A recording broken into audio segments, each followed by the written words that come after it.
Hello students. Okay. I think you are well and always be so. Then yesterday we have seen the thermodynamics, introduction, systems surrounding and type of these systems. Okay. Then from the last class we will continue now. So now we shall come to the thermodynamic property.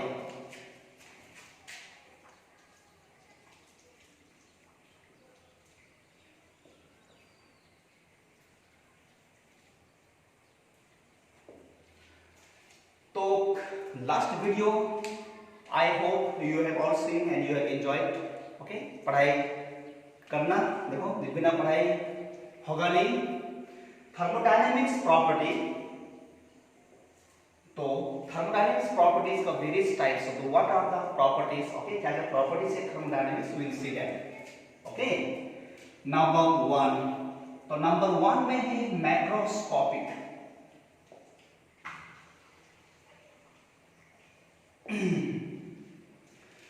Macroscopic property. तो यहां पे सी now macros आ रहा है, यहां पे macro आ रहा है, यहां पे micro means small, macro means bulk. क्या है? बड़ा. जो प्रॉपर्टी जो बल्क में डिपेंड्स होता है, जो that is comes under the macroscopic properties.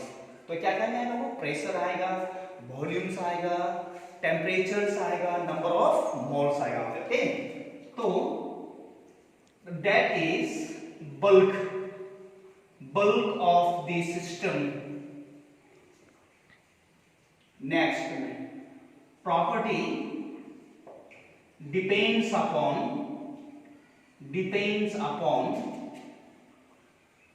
large number of molecules presence in a system.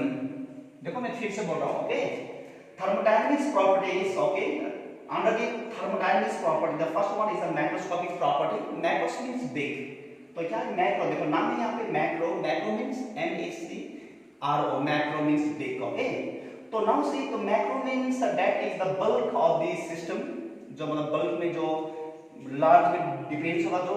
And properties depends upon large number of molecules presence in a system. Okay, तो now see what are the properties. तो क्या क्या properties है जो मैक्रोस्कोपिक्स का अंदर में आएगा. तो उसके लिए what you have to do, आपको ये याद करना पड़ेगा. PV = nRT. तो ये कहां से आया? From ideal gas equation. तो ये जो टॉपिक है ideal gas equations, we have to study in chapter 5 class 11 में. उसका जो डेरिवेशंस वहीं पे है, चार्ल्स लॉ, बॉयल्स लॉ, सारा मतलब गैस लॉ को यूज करके इसको डिराइव किया जाता है वहां पे. ओके, तो व्हाट यू हैव टू, तो यहां पे क्या आएगा? यहां पे प्रेशर आएगा. Okay, pressure. उसके बाद में volume, come volume, number of moles and temperature. Okay, तो नंबर 2 में इंटेंसिव प्रॉपर्टी. इजी है ना बहुत. थर्मोडायनेमिक्स से वेरी इजी. ओके, तो इंटेंसिव प्रॉपर्टीज में देखो, इंटेंसिव प्रॉपर्टीज में क्या होगा? Properties which are independent of the quantity of matter present in system. याद करो ठीक से. Property which are independent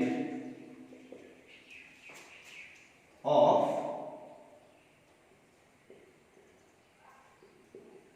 quantity of molecules present in a system. Okay, ठीक से देखना पे. Intensive property which are independent of quantity of molecules या number of molecules which is present in a system. तो that comes under the intensive property. तो वो property जो मतलब क्या होगा? जो इंडिपेंडेंट होगा, जो सिस्टम्स में जो मॉलिक्यूल से कोई इसका जो रिलेशंस नहीं होगा, is do not have any relation. Okay, तो see that is intensive property. Okay, तो इंटेंसिव प्रॉपर्टी वो प्रॉपर्टी जो मतलब क्या बता बोलो number of moles of the molecules. तो जो मॉलिक्यूल जो प्रेजेंस है सिस्टम से उसका कोई रिलेशंस नहीं है। तो टेम्परेचर और क्या यहाँ पे composition we can say the density also. Okay, तो देखो यहाँ पे होता क्या है यहाँ पे, तो नाउ से how the temperature comes under the intensive property, कैसा ये आता है यहाँ पे। ओके, तो क्या क्या मैंने 1 glass of the hot water है, यहाँ पे 1 glass of the hot water है सुनो ठीक से, जिसका टेम्परेचर 80 डिग्री सेल्सियस है।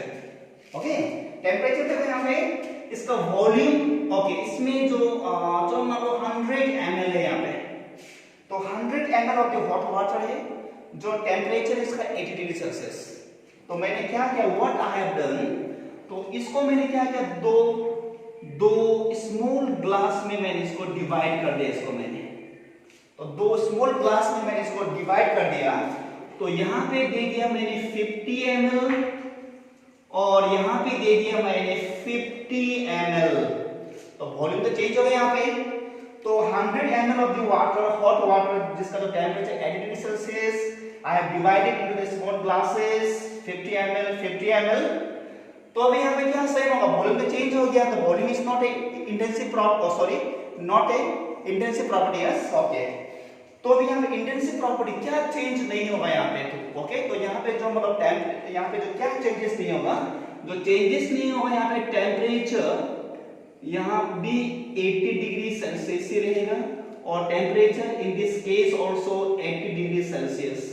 ऐसा नहीं है कि यहाँ पे जो 80 डिग्री सेल्सियस मतलब टेम्परेचर इसका हॉट है यहाँ पे, ऐसा नहीं कि यहाँ पे जब मैंने इसको इक्वल पार्ट में इसको मैंने डिवाइड कर दिया, तो ऐसा नहीं कि यहाँ पे जो 40 डिग्री सेल्सियस यहाँ पे 40 डिग्री सेल्सियस, चाहे आप इसको 2-3 पार्ट में भी डिवाइड करने से भी इसका temperature will remain same. Okay, that the temperature comes under the intensive property. Now you have understood maybe now। Okay, तो इंटेंसिव प्रॉपर्टी का मतलब क्या है, जो प्रॉपर्टी जो मतलब quantity of molecules which is present in a system, कोई मतलब मैटर नहीं करता है। Intensive property directly proportional to the n to the power 0।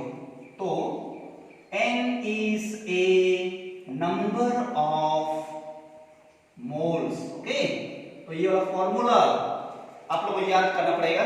Okay, तो after this we shall come to the now extensive property.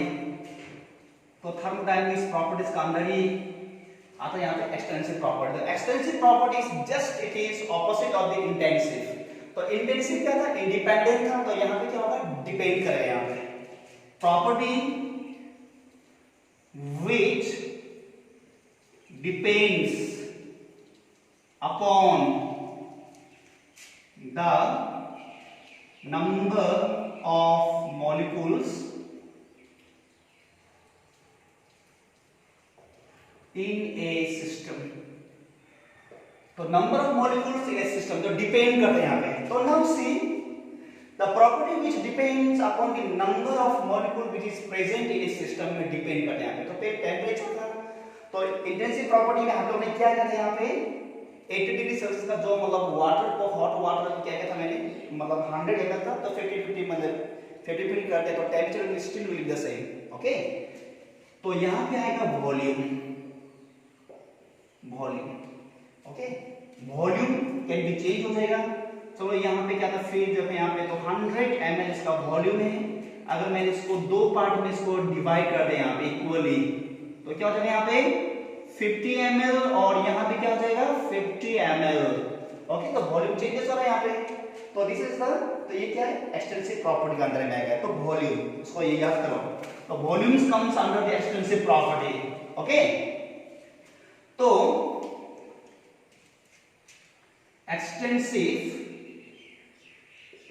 extensive property is directly proportional to the n to the power 1। तो n is a number of moles। Okay, तो यहाँ पे okay importance, तो क्या याद करना है यहाँ पे आप लोगों को से,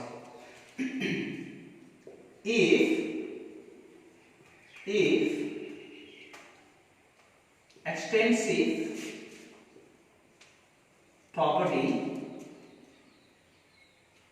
property say xi. If extensive property say xi, then molar capacity will be your xi m is equal to xi by n. Okay, so xi m is equal to xi by n. N is the number of moles है, और यहाँ पे जो xi है तो xi the extensive property. Okay, and अगर ये extensive property अगर है, देन योर xi m जो मोलर जो प्रॉपर्टी होगा, this will be your intensive property.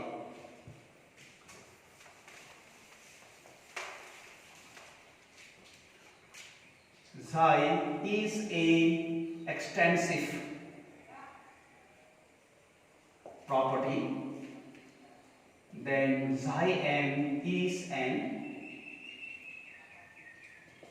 Intensive property हो जाएगा यहाँ पे. ओके, तो और यहाँ पे देखो now see not, it is also very very important है. तो क्या याद करना है यहाँ पे आप लोग? ओके, सी नोट्स में, तो what you have to know now, let I be the intensive property and E be the extensive property. हो गया. I be the intensive property, ठीक से देख लो यहाँ पे, I be the intensive property and E is the extensive property. Then number one, I by I equal to n to the power 0. देखो इसको ठीक से, I by I equal to n to the power 0.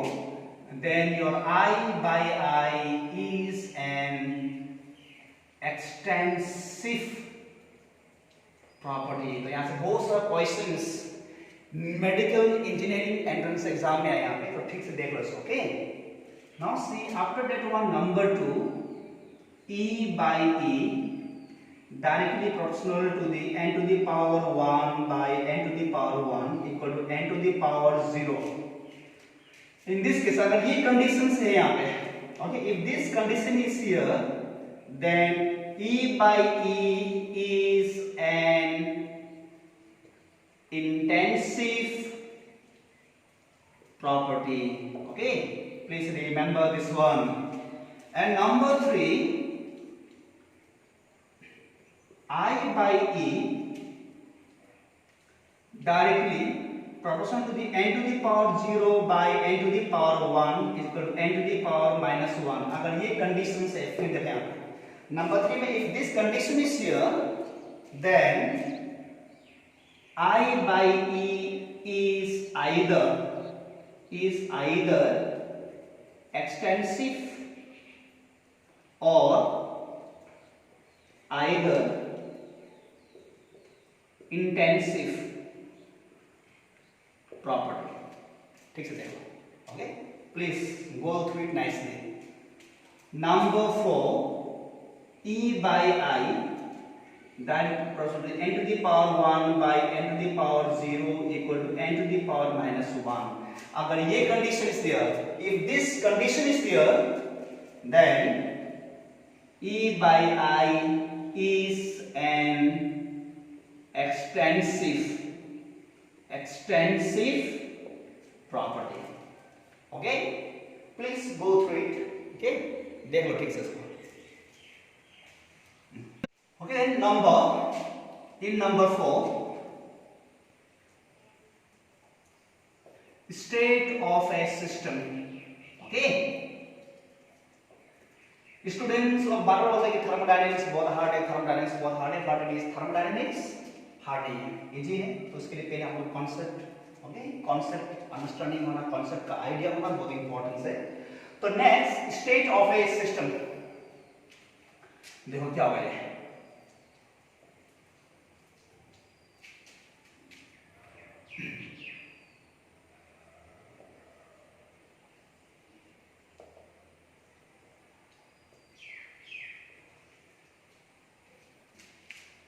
तो state of function क्या है यहाँ पे? Variable. It is the set of variable which describe the system. Okay, again now see, state of a system means the set of variables which describe the system को बोलते हैं इसको state of a system. तो क्या याद करना है यहाँ पे आप लोगों को? तो क्या क्या है यहाँ पे? प्रेशर आएगा यहाँ पे, pressure, okay, temperature,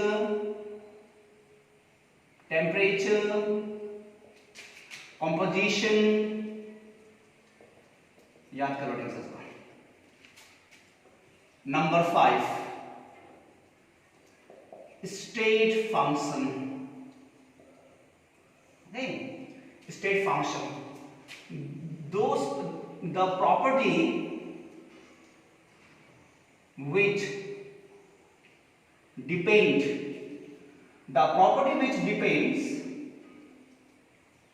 upon the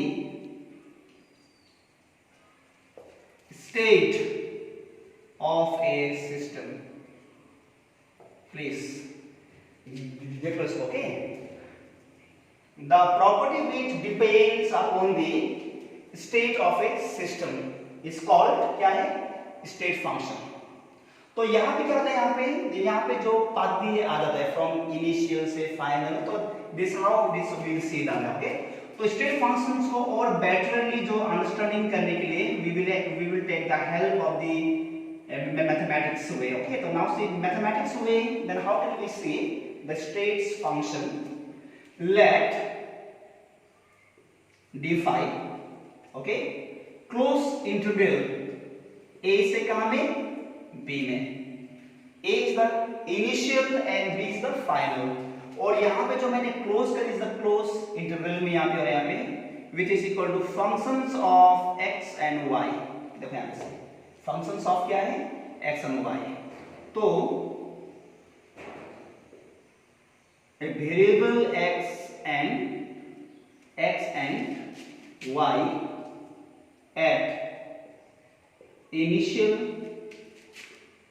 state A and final state B है यहाँ पे. तो x and y are the क्या यहाँ पे? वेरिएबल्स है यहाँ पे, ओके? तो x and y तो कहाँ पे? तो कहाँ से? A से लेकर B तक. तो A is the initial state and B is the final. See then this equation can be write in this way. देखो ध्यान से यहाँ पे. तो close integral a to b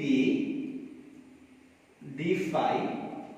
तो यहाँ पे जो changes, this one changes will be final minus initial हो यहाँ पे.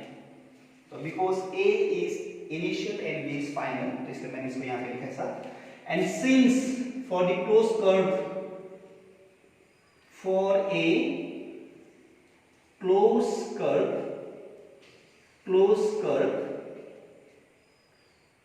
closed interval of the AB d phi will be 0. तो यहाँ पे 0 बन गया, okay?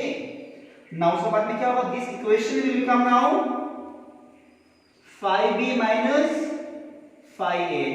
In the place of the closed interval from a to b, d phi will be 0. तो इसको यहाँ पे 0 करो यहाँ पे, ओके? 0. तो नाउ ये क्या था? ये फाइनल स्टेट. तो फाइनल क्या था यहाँ पे? y. तो दिस कैन बी राइट अस, तो इसको हम लोग लिख सकते हैं यहाँ पे d by dx, ओके, डेबा phi by डेबा y, तो यहाँ पे x, which is equal to a, which is equal to, जब इसको हम लोग बाहर करेंगे यहाँ पे वेट, तो phi v equal to phi a. तो phi b को मैंने यहाँ पे लिया, इक्वल साइन है यहाँ पे, एंड phi a कहाँ पे था? x में था, ओके? phi a कहाँ पे था? x में था, ओके? y में, सॉरी थोड़ा सा मिस्टेक मैंने कर यहाँ पे, सॉरी. यहाँ पे y होगा और यहाँ पे x होगा और यहाँ पे y होगा, ओके? उसका बाद में क्या यहाँ पे phi a, तो a कहाँ पे है? x में है, d by dx डेबा phi by डेबा y टू द पावर, यहाँ पे क्या होगा, यहाँ पे x आ जाएगा यहाँ पे, ओके ठीक है। तो ये जो टर्म्स क्या है, उसका बाद में नाउ सी दिस टर्म्स, तो यहाँ पे ये टर्म्स हो गया और यहाँ पे ये टर्म्स, तो ये टर्म्स है क्या, डेबा फाई बाय डेबा x, तो डेबा फाई बाय डेबा x, ये d नीड्स डेबा, तो यहाँ पे क्या है y, okay, is a partial differentiation with respect to, okay, partial differentiation with respect to phi, with respect to phi, या with respect to क्या कर रहे हैं यहाँ पे x, by keeping y constant।